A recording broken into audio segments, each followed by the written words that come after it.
Hello, aspirants. Welcome to Bhagyalakshmi IAS Institute, where passion meet purpose. So ఈరోజు మనము మరి చాలా మందికి ఉన్న డౌట్ ఏంటంటే ఈవెన్ తెలుగు మీడియం అయినా ఇంగ్లీష్ మీడియం అయినా how to write a answer. Okay, how to write answer in మెయిన్స్లో ఆన్సర్ అనేది ఎలా రాయాలి అనేది ఫస్ట్ చాలా మందికి ఉన్న డౌట్. సో దీని మీద నేను ఫస్ట్ ఒక చిన్న క్లారిటీ ఇస్తాను.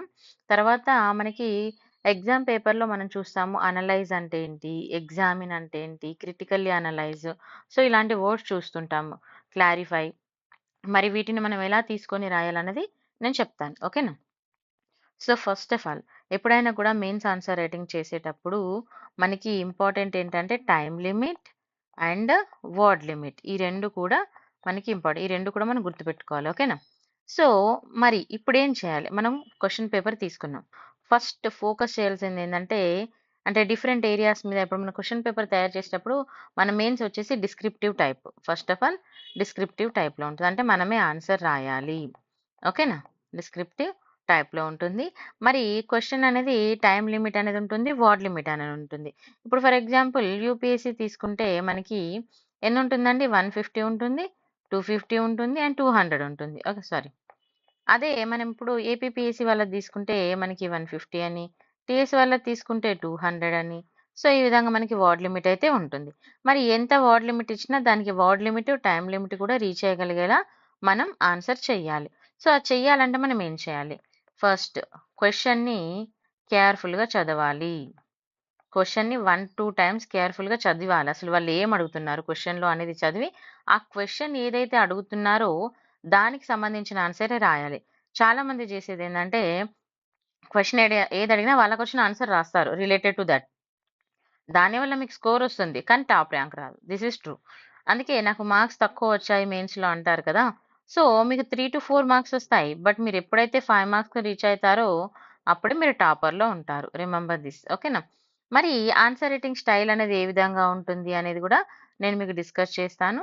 అండ్ మరి ఫస్ట్ ఆఫ్ ఆల్ మనం ఆన్సర్ రైటింగ్ తీసుకున్నప్పుడు ఆన్సర్ రైటింగ్ అనేది మనకి కీవర్డ్స్ మీద డిపెండ్ అయి ఉంటుంది. లైక్ డిస్కస్, అనలైజ్ అండ్ మనం ఎక్స్‌ప్లెయిన్. సో, ఇలా డిఫరెంట్ రకాలుగా ఒక్కొక్క వర్డ్ మీద అది అంటే డిపెండ్ అయి ఉంటుంది.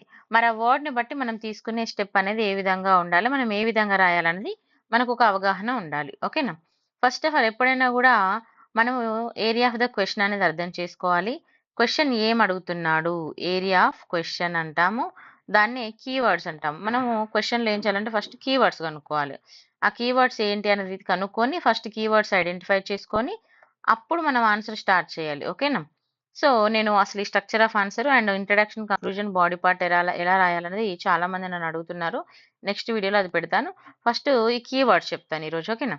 సో, ఫస్ట్ కీవర్డ్ తీసుకుంటే మన ఫస్ట్ కీవర్డ్ ఏముందని మనకి అనలైజ్.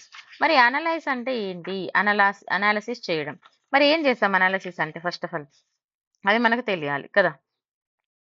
సో, జనరల్‌గా మనం మాట్లాడుకున్నప్పుడు ఇప్పుడు తెలుగులోకొస్తే దీన్ని విశ్లేషించండి విభజించండి అని అంటారు. సో, తెలుగు మీడియం వాళ్ళకి గూడా చెప్తున్నాను. తెలుగులో కూడా. ఓకే. మరి విశ్లేషించండి, విభజించండి. ఓకే. అనలైజ్ చేయండి. అంటే దాని మీద మనం ఏం చేయాలి? వర్క్ చేయాలి. ఏ విధమైన వర్క్ చేయాలి? అసలు అలా వచ్చినప్పుడు క్వెషన్ ఎలా చేయాలి అనంటే, ఫస్ట్ మనం క్వెషన్‌ని ఏం చేయాలంటే బ్రేక్ చేయాలి. ఓకేనా? క్వెషన్‌ని బ్రేక్ చేయాలి. చూడండి. Break an issue into the constant part. మనకేదైతే క్వెషన్ ఇస్తారు గదా! ఒక ఇష్యూ రిలేటెడ్‌గా దాన్ని మనం పార్ట్స్‌గా డివైడ్ చేయాలి ఫస్ట్. తర్వాత look in depth at each part. ప్రతి పార్ట్‌ని కూడా మనము డెప్త్‌గా ఆలోచించి రాయాలి. And using the supporting arguments. మనం దానికి సరిపడగా సపోర్టింగ్ ఆర్గ్యుమెంట్స్ అంటే దానికి సంబంధించిన ఆర్గ్యుమెంట్స్ అంటే పరస్పర సంబంధం ఉన్నవి and at the same time అపోజిట్‌గా ఉన్న వాటిని గూడా మనము ఇక్కడ రాయాల్సుంటుంది. అయితే అది మనం బ్లైండ్‌గా రాస్తే మరి మార్క్స్ వస్తాయా? లేదు. And with evidence for the against. మనం ఎగనిస్ట్‌గా మాట్లాడినప్పుడు దానికొక ఎవిడెన్స్. ఎవిడెన్స్ అంటే ఏంటి? ఎగ్జాంపుల్. సో, ఎగ్జాంపుల్ ఇచ్చి రాయాలి. ఓకేనా? అండ్ ఇంటర్ రిలేషన్ అనేది ఏ విధంగా ఉంది అనేది కూడా రాయాలి. అండ్ ఆన్సర్ అనేది రాసినప్పుడు it must be concluded by addressing the central idea of the topic. మనం కంక్లూజన్ రాసినప్పుడు ఏదైతే క్వెషన్ అడుగుతున్నారో దాని యొక్క మెయిన్ కీ పాయింట్ ఏంటిది? అది సెంట్రల్ ఐడియాని రీచ్ అవుతుందా లేదా అనే దాన్ని మనం తీసుకోవాలి. ఓకేనా? సో, మనం ఎప్పుడైనా రాసేటప్పుడు మన ఒపీనియన్ కూడా ఇక్కడ మనం ఇవ్వడానికైతే ఉంటుంది. కానీ ఇప్పుడు మనం ఒపీనియన్ ఇచ్చినప్పుడు మన ఒపీనియన్ అనేది ఎలా ఉండాలంటే, ఇక్కడ ఒక దాన్ని సపోర్ట్ చేస్తున్నట్టుగా ఉండద్దు. ఒపీనియన్ అనేది మన నాలెడ్జ్‌ని ప్రెజెంట్ చేయాలి. ఓకేనా? మన ఒపీనియన్ అనేది దేన్ని ప్రెజెంట్ చేయాలి? మన యొక్క నాలెడ్జ్‌ని అక్కడ చూపించాలి. ఓకేనా? It's a part of knowledge. అంటే డీటెయిల్డ్ ఎక్స్‌ప్లనేషన్‌లో ఇదొక పార్ట్‌గా ఉండాలి. ఫర్ ఎగ్జాంపుల్ నేనొక ఎగ్జాంపుల్ చెప్తాను చూడండి. ఇక్కడ హ్యూమన్ సెక్స్ రేషియో ఉంది. ఇప్పుడు హ్యూమన్ సెక్స్ రేషియో తీసుకున్నప్పుడు ఇక్కడ మేల్ వచ్చేసి 100 మెంబర్స్ అండి. ఓకేనా? మరి ఫీమేల్ వచ్చేసి ఇక్కడ మనకి 80 మెంబర్స్ ఉన్నారు. సో, ఇలా డేటా రాయడం కంటే మనం ఒక వర్డ్‌లో చెప్పొచ్చు. ఏంటి? ఫర్ ఎగ్జాంపుల్ ఇప్పుడు మన ఏదైతే ఈ మేల్, ఫీమేల్ డేటా ఉంది కదా! సో, ఫీమేల్ డేటా అనేదాన్ని ఇంకా అంటే ఫీమేల్ యొక్క సెక్స్ రేషియోలో ఫీమేల్ అనేదాన్ని మనం ఇంకా ఇంక్రీజ్ చేయాలని చెప్పినప్పుడు, ఇక్కడ ఏమవుతుంది ఇంక్రీజ్ చేయాలని చెప్పినప్పుడు, ఇది అంటే సరిపడంత లేదని అర్థం వస్తుంది గదా! అంటే మనం చెప్పే విధానం అనేది వేరుండాలి. ఓకేనా? సో, అప్పుడు మనం ఎలా రాయాలి? Number of males per 100 females అనేది ఏ విధంగా ఉందనేదాన్ని మనం డైరెక్ట్ పాయింట్‌లో కాకుండా, ఇంకా మనం దాని మీద వర్కౌట్ చేయాలి. అండ్ ఫీమేల్ సెక్స్ రేషియోని కూడా పెంచాలి. జెండర్ ఈక్వాలిటీ తీసుకురావాలి. ఇంప్రూవింగ్ ద హెల్త్ కేర్ ఫెసిలిటీస్‌ని ప్రొవైడ్ చేయాలి. బెటర్ సెక్స్ రేషియో తీసుకురావాలని రాసినప్పుడు, ఇది మనకిక్కడ అంటే మన నాలెడ్జ్ అనేది ప్రెజెంట్ అవుతుందా లేదా? సో, మన నాలెడ్జ్ అనేది ప్రెజెంట్ అయ్యేలా చూపించాలి మనం. ఓకేనా? సో, ఇప్పుడు తెలుగు మీడియం వాళ్ళున్నారనుకోండి, నేనిక్కడ తెలుగులో కూడా పెట్టిన సమస్య అంటే క్వెషన్ ఏదైతే ఉంటుందో దాని మీద ఇష్యూ, దాన్ని ఫస్ట్ పార్ట్స్‌గా డివైడ్ చేసుకోండి. తర్వాత దానికి పరస్పర సంబంధం ఉన్నవి అండ్ వ్యతిరేక సంబంధంగా వచ్చే వాటిని కూడా అంటే వాదనలు ఏవైతే ఉంటాయో వాటిని విత్ ఎవిడెన్సెస్ అంటే సాక్ష్యాలతోటి ఉపయోగించి వాటిని ప్రతిభాగంగా అంటే లోతుగా మనం ఆన్సర్ చేయాలి. కానీ దాన్ని ఖచ్చితంగా ఎగ్జాంపుల్స్ అనేది వాడడానికి ట్రై చేయండి. ఎందుకంటే ఆర్గ్యుమెంట్ చేసినప్పుడు మనం ఒక ఎగ్జాంపుల్ అనేది ఇవ్వాలి. ఓకేనా? అండ్ దాని యొక్క సెంట్రల్ ఐడియా అనేదాన్ని మనం ఫాలో అవ్వాలి. Next point. నెక్స్ట్ వచ్చేసి మనకి కీవర్డ్ ఏందంటే critically analyse. So, critically analyse అంటే ఏంది? విమర్శనాత్మకంగా విశ్లేషించండి ఇన్ తెలుగు. మరి క్రిటికల్లీ అన్నప్పుడు ఏమొస్తది మనకి? క్రిటికల్‌గా అనలైజ్ చేయమంటున్నారు. మరి క్రిటికల్ అనలైజ్ అన్నప్పుడు మనం ఏం చేయాలి? ఎలా చేయాలనేది కూడా మనం చూసుకోవాలి. ఓకేనా? సో, చూడండి. ఫస్ట్ క్రిటికల్‌గా అనలైజ్ చేయాలంటే మనకు గావాల్సింది ఏంటండి? మనము దాని మీద వర్క్ చేసి ఉండాలి. దానికి అంటే మనకు దాని మీద ఒక ఐడియా ఉండాలి. ఒక అవగాహన ఉండాలి టాపిక్ మీద. మనం ఏ ఐడియా లేకుండా డైరెక్ట్ క్రిటికల్ అనలైజ్ చేయలేం గదా! దీన్ని మనము కమెంట్ అని గూడా అంటారు. కొన్నిసార్లు మళ్ళీ అనలైజ్ అన్నప్పుడు గూడా కొన్నిసార్లు ఈ పాయింట్ ఆఫ్ వ్యూలో వస్తది. సో, దీన్ని కమెంట్ అని గూడా అడుగుతారు సమ్‌టైమ్స్ గుర్తుపెట్టుకోండి. ఓకేనా? సో, మరి ఇక్కడ మెయిన్ ఇంపార్టెంట్ ఏందంటే ఇది యూపీఎస్సీ గానీ, ఏదైనా స్టేట్ ఎగ్జామ్ తీసుకున్నా ఇది చాలా ఇంపార్టెంట్. ఇది ఇలాంటి టైప్ ఆఫ్ క్వెషన్స్ ఎక్కువగా అడుగుతారు. ఓకేనా? సో, అప్పుడు మనం ఏం చేయాలి? అప్పుడేం చేయాలంటే you have to write both the cons and pros. అంటే మనము 2 వైపులా గూడా ఆర్గ్యుమెంట్ అనేది సపోర్ట్ చేసుకుంటూ రాయాలి. And unbiased or value loaded judgements అంటే పక్షపాతం లేని మన యొక్క ఏదైతే అభిప్రాయాలు ఉంటుందో వాటిని మన పక్షపాతం లేకుండా చూపించాలి. So, this is the very important. Pros and cons 2 కూడా మనం ఇక్కడ రాయాలి. అండ్ మనము ఎలా అనంటే ఇక్కడ మన యొక్క ఓన్ ఒపీనియన్ అనే దాన్ని డంప్ చేయకుండా మనము అన్‌బయాస్డ్ అనే దాన్ని ఇక్కడ జడ్జిమెంట్ మనం చూపించాలి. ఓకేనా? ఫర్ ఎగ్జాంపుల్ తీసుకుంటే నేను మీకు చెప్తాను. చూడండి ఫస్ట్ ఇక్కడ you need to investigate and explain the nature of the definitions or concept. మనం దాన్ని క్లియర్‌గా చెప్పగలగాలి. అండ్ క్వెషన్ యొక్క కాన్సెప్ట్ ఏంది? టాపిక్ ఎక్స్‌ప్లెయిన్ ఏ విధంగా చేస్తుంది? అండ్ వే ఆఫ్ రిలేటెడ్‌గా ఏ విధంగా అది ఇంటర్ రిలేట్ అవుతుంది? అంటే ఒక కేస్ తీసుకున్నప్పుడు మనం ఏ విధంగా చెప్తాము? ఆ కేస్‌లో ఏముంది? దాని యొక్క డీప్ ఎక్స్‌ప్లనేషన్ చెప్తాము. దానిలో ప్రాస్ ఏంటి? కాన్స్ ఏంటి? అంటే మంచి ఏంటి? చెడు ఏంటి? అనేది కూడా చెప్తాము. తర్వాత ఇక్కడ మనం తీసుకుంటే vast discussion of the pros and cons అని చెప్పాను ఇందాకనే. 2 విధాలుగా అంటే లాభాలు, నష్టాలు ఏదైతే ఉంటాయో వాటి మీద మంచిగా డిస్కస్ చేసి చెప్పాలి. తర్వాత strength and weakness of the definitions అంటే వాటిని ఇప్పుడు ఏదైతే మనం ఆర్గ్యుమెంట్ చేసామో వాటికి సపోర్టింగ్‌గా మనం కొన్ని ఎవిడెన్సెస్‌ని ప్రొవైడ్ చేసుకుంటూ చేయాల్సి ఉంటుంది. ఇక్కడ తెలుగులో చూడండి మీరు ఒక ప్రశ్న లేదా అంశం యొక్క నిర్వచనాలను అండ్ దాని యొక్క భావనల స్వభావాన్ని పరిశోధించి వివరించాలి. అండ్ మరి పరస్పర సంబంధం ఉన్న విధానాన్ని రాయాలి. ఎట్ ద సేమ్ టైమ్ నిర్వచనాలు, భావనలు ఏదైతే ఉంటుందో దాని యొక్క లాభాలేంటి? నష్టాలేంటి? మరి ఈ బలాలు, బలహీనతలను మనం సమర్థించుకుంటూ వాటికి కావాల్సిన ఎగ్జాంపుల్స్ కూడా రాయాలి. ఓకేనా? సో, ఫర్ ఎగ్జాంపుల్ చెప్తాను. ఇక్కడ చూడండి. ఇప్పుడు మనము increasing the women population and increasing the number of dependent in a family, rural India and for while it may be counterproductive, but more girls get educated, they will find jobs and support their families. And also educated girl will be a only lead to increasing the level of the education in the next generation of the family, and she will make sure her children go to school. అంటే ఇక్కడ ఏమంటున్నాను, నేను ఒక sentence చెప్పాను, అంటే ఎంతమందికి అర్థమైందో లేదో నేను చెప్తాను చూడండి. ఫర్ ఎగ్జాంపుల్ ఇప్పుడు ఒక అమ్మాయి చదువుకుంటే అమ్మాయి చదువు ద్వారా చాలా మందికి సపోర్ట్ ఉంటుంది. తను చాలా మందికి ఎడ్యుకేషన్‌ని ప్రొవైడ్ చేయగలుగుతుంది. అందుకే అంటారు గదా! అమ్మాయి చదువు ఇంటికి దీపం అని. సో, ఈ విధంగా మనము ఒక దాన్ని తీసుకొని దాన్ని ఏ విధంగా అది సపోర్ట్‌గా ఉంటుంది అనే దాన్ని గూడా మనం ఒక ఎగ్జాంపుల్ పాయింట్ ఆఫ్ వ్యూలో రాయాలి. ఓకేనా? సో, దీన్ని క్రిటికల్లీ అనలైసిస్ అని అనడం జరుగుతుంది. సో, మరి నెక్స్ట్ క్లారిఫై. క్లారిఫై అంటే ఏమొస్తది మరి? క్లారిఫై అంటే అర్థం ఏమొస్తది?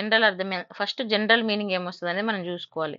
క్లారిఫై అంటే ఏంటి? మనము ఒక దాని గురించి క్లారిఫైగా మాట్లాడుతున్నామా, చెప్తున్నామా లేదా అనేదాన్ని ఇక్కడ మనం చూసుకోవచ్చు. సో, చూడండి ఇక్కడ మరి క్లారిఫై అన్నప్పుడు ఏంది? స్పష్టంగా చేయడం. అంటే స్పష్టంగా చెప్పడం గాని, చేయడం గాని. సో, లిటరల్లీ తీసుకున్నప్పుడు క్లారిఫై అంటే something where appropriate and make it simple. దాన్నేంటంటే ఇక్కడ సింపుల్‌గా చెప్పడము. And this could involve the for example ఇక్కడ ఏం మనం చెప్పొచ్చు? ఇప్పుడు మనం ఒక టాపిక్ చెప్తే ఫర్ ఎగ్జాంపుల్ ఇప్పుడు నేను మీకు ఇది చెప్తున్నాను. ఏది మన కీవర్డ్స్ ఏముంటాయి వాటిని ఎలా రాయాలని. సో, నేను మీకు క్లారిటీగా చెప్పడానికి తీసుకొచ్చాను. నేను అందుకే ఏం చేస్తున్నా ఎగ్జాంపుల్స్ యూజ్ చేస్తున్నా కదా! అండ్ నేను తెలుగులో చెప్తున్నా, ఇంగ్లీష్‌లో చెప్తున్నా. అంటే మీకు ఒక క్లారిటీ అనేది వస్తుందా లేదా? సో, క్లారిటీ అనేది ఇంపార్టెంట్ ఇక్కడ. సో, ఫర్ ఎగ్జాంపుల్ అని తీసుకొని చూడండి, explaining a simpler term in a complex process or the theories and the relation between the 2 variables. ఏదైనా మన రిలేషన్ గురించి చెప్పినప్పుడు ఫర్ ఎగ్జాంపుల్ చూడండి, what is the twin balance sheet syndrome అన్నప్పుడు మనం జనరల్‌గా ఇక్కడ నీకు ఒక example explain such languages in any one understanding. మనము అంటే మనకు తెలియని ఒక పదాన్ని తీసుకున్నప్పుడు దాని ఎక్స్‌ప్లనేషన్ అనే దాన్ని మనం తెలుగులో చెప్తుంటాం. ఫర్ ఎగ్జాంపుల్ మన ఫ్రెండ్ ఉంటాడు. "అరే! ఇది అర్థం అవ్వట్లేదురా చెప్పురా" అని అంటే అప్పుడు ఏం చేస్తాడు? తెలుగులో దాన్ని ఎక్స్‌ప్లెయిన్ చేస్తాడు. అవునా కదా? సో, అలాగే ఇప్పుడు ఫర్ ఎగ్జాంపుల్ మీకేదైనా డౌట్ ఉంటే, "మేడం ఇది అర్థం అవ్వట్లేదు" అన్నప్పుడు I will explain in the Telugu and I will explain in whatever you language understand. అవునా కదా? So, that is called the clarity. So, if come to the Telugu. సాహిత్యపరంగా ఏదైనా స్పష్టత తగిన చోట దాన్ని సరళంగా చేయడం. అంటే మనకేదైనా క్వెషన్ మార్క్ ఉన్నప్పుడు దాన్ని మనం క్లియర్‌గా అండర్‌స్టాండబుల్‌గా చెప్పడము. ఇప్పుడు ఉదాహరణ తీసుకున్నప్పుడు నేను ఇందాక చెప్పాను కదా! ఏదైనా 2 వేరియబుల్స్ మధ్య డిఫరెన్సెస్ అనేది చెప్పడము ఎగ్జాంపుల్ అనేది పెట్టాను. Next comment upon. Comment upon అంటారు. అంటే వ్యాఖ్యానించండి అంటారు. తెలుగులో అయితే వ్యాఖ్యానించండి అని అంటారు. మరి వ్యాఖ్యానించమన్నప్పుడు మనం ఏం రాయాలి? కమెంట్ అంటే మనం ఏం రాయాలనేది మనకిక్కడ ఇంపార్టెంట్. కమెంట్ అంటారు, తర్వాత వ్యూస్ అంటారు, ఒపీనియన్ అని గూడా అంటారు దీని మీదనే. సో, దీన్నే అభిప్రాయం అని గూడా అంటారు తెలుగులో. ఏమంటారు? అభిప్రాయం. మీ అభిప్రాయాన్ని గూడా తెలియజేయండి అంటారు. లేదు అనంటే ఇంగ్లీష్ మీడియంకొస్తే వ్యూస్ రాయమంటారు. అండ్ ఒపీనియన్ గూడా అడుగుతారు. రైట్ యువర్ ఒపీనియన్ అని క్వెషన్ అడిగినప్పుడు ఇదన్నీ గూడా ఒకదాని కింద వస్తదండి. సో, మరి అలాంటి సందర్భంలో మనం ఎలా రాయాలి? ఓకే. మనం ఎప్పుడైనా గూడా గుర్తుపెట్టుకోండి, ఒపీనియన్ అడిగినప్పుడు మన ఓన్ ఒపీనియన్ కంప్లీట్‌గా పెట్టొద్దు. మనకు ఒకటి ఫర్ ఎగ్జాంపుల్ మనకొకటి ఇష్టం ఉంది. ఫర్ ఎగ్జాంపుల్ ఒక రిలిజియన్ పరంగానో లేకపోతే ఏదైనా తీసుకున్నప్పుడు నాకిది ఇష్టం ఉంది, నాకిది నచ్చింది గదా! అని దాన్నే సపోర్ట్ జేయొద్దు. 2 విధాలుగా దాన్ని మనము ఈక్వాలిటీ అనేది ఉండాలి. ఓకేనా? ఫర్ ఎగ్జాంపుల్ తీసుకుంటే ఇప్పుడు ఇండియాస్ గ్రోయింగ్ ఎకానమీ తీసుకుంటే జెండర్ ఈక్వాలిటీ గాని, తర్వాత ఇంప్రూవింగ్ ద హెల్త్ ఫెసిలిటీస్ కానీ, ఇవి తీసుకున్నప్పుడు తర్వాత బెటర్ సెక్స్ రేషియో ఇలాంటివి తీసుకున్నప్పుడు మనము మన యొక్క ఒపీనియన్‌ని ఎలా చెప్పాలనేది ఇంపార్టెంట్‌గా మనం చూసుకోవాలి. సో, చూడండి ఇక్కడ you will have to give your opinion by picking out the main point on a subject. వాళ్ళు ఏదైతే క్వెషన్ అడుగుతున్నారో దాని యొక్క మెయిన్ పాయింట్ తీసుకొని మనము మన ఒపీనియన్‌ని చెప్పాలి. And reappeal your point using the logic and reference for the relevant. మనము ఏదైతే ఒక వర్డ్ యూజ్ చేసామో అది ఖచ్చితంగా దానికి సంబంధించింది, దానికి ఒక ఎవిడెన్స్ లాగా ఉండే పాయింట్ ఆఫ్ వ్యూలోనే ఉండాలి. And including any comprehensive reading you have to done. అంటే ఇంకేమంటున్నాడు ఇక్కడ, మనం యూజ్ చేసే పాయింట్స్ ఏదైతే ఉందో అవి మనము ఖచ్చితంగా గూడా ఎలా ఉండాలంటే, ఆ ఒపీనియన్ అనేది సపోర్ట్ జేసుకుంటూ, ఈవెన్ మనం ఎగెయిన్స్ట్ చేసినప్పుడు దానికి ఎవిడెన్సెస్ అనేది ప్రొవైడ్ చేస్తూ ఉండాలి. ఓకేనా? క్లియరా? సో, చూడండి మీరు తెలుగు తీసుకుంటే ఒక అంశం పైన ప్రధాన అంశాలను ఎంచుకోవడం ద్వారా మీ అభిప్రాయాన్ని తెలియజేయడము, అండ్ మీరు చేసిన ఏదైనా సమగ్ర పఠనంతో సహా సంబంధిత సాక్ష్యం కోసము సూచనలను అండ్ మీ పాయింట్లు మళ్ళీ వర్తింపజేస్తాయి, ఎలా వర్తిస్తాయని రాయడము. మన అభిప్రాయాల్ని అనుకూలంగా లేదా వ్యతిరేకంగా ఉండవచ్చు. కానీ మన వాదన అనేది సాక్ష్యాలను సమర్థించాలి. ఇప్పుడు మన ఒపీనియన్ ఫర్ ఎగ్జాంపుల్ మనం కొన్ని కేసెస్ జడ్జిమెంట్స్ వింటామండి. అప్పుడు మనం ఏమనుకుంటాం, ఇక్కడ రైట్ జరగలేదు అనుకుంటాం. ఇంకా ఇలా జరిగితే బావుండు, అలా జరిగితే బావుండు అనుకుంటాం. కానీ మనం అనుకుంటాము. కానీ అక్కడ సాక్ష్యాలనేది ఇంపార్టెంట్ గదా! మరి సాక్ష్యాలు కనిపించినప్పుడు గూడా మనం ఇదే రైటు అని సమర్థించలేం గదా! ఈవెన్ మనకు ఒపీనియన్ ఏమున్నా గూడా మనం సమర్థించలేం గదా! సో, దట్ ఈస్ కాల్డ్ ఏమంటాం దాన్ని? Comment upon. Come to the next compare. Compare అన్నప్పుడు ఏం చేసాం? సరిపోల్చడం. అంటే ఒకదాన్ని ఒకటి కంపారిజన్ చేసుకుంటూ మనం చెప్పడం. అంటే ఇప్పుడు ఒక వస్తువు గాని ఏదైనా తీసుకున్నప్పుడు ఆ రెండింటి మధ్య అవి ఏ విధంగా కంపేర్ అవుతున్నాయి? లేదంటే మనం సొసైటీ పరంగా తీసుకున్నప్పుడు మరి ఏ విధంగా ఈ కంపారిజన్ అనేది ఉంది అనేది మనం చూసుకోవాలి. మరి చూద్దాం. కంపేర్ అంటే ఏంటి? కంపేర్ అన్నప్పుడు ఏమొస్తది? First identify the simple. చాలా మంది కంపేర్ అనగానే లైక్ డిఫరెన్సెస్ లేకపోతే సిమిలారిటీస్ ఒకటే రాస్తారు. కానీ కంపారిజన్ అప్పుడు డిఫరెన్సెస్ అన్నప్పుడు మాత్రం మనం ఓన్లీ డిఫరెన్సెస్ రాసినప్పుడు వేరు. సిమిలారిటీస్ అన్నప్పుడు సిమిలారిటీస్ రాయాలి. కానీ కంపేర్ అన్నప్పుడు బోత్ రాయాలి, గుర్తుపెట్టుకోండి. ఎందుకంటే మనం ఒక మనిషితో కంపేర్ చేసుకున్నప్పుడు ఓన్లీ పాజిటివ్ కంపేర్ చేసుకుంటామా? లేదు. నెగెటివ్ కూడా కంపేర్ చేసుకుంటాము. మరి నెగెటివ్ కూడా కంపేర్ చేసుకున్నప్పుడు మనం ఏం రాయాలి? సిమిలారిటీస్ రాయాలి. At the same time differences కూడా రాయాలి. ఓకేనా? Next similarities or differences are more important than others. And next compare and construct. ఇక్కడ మన కాంట్రాస్ట్ అంటాము.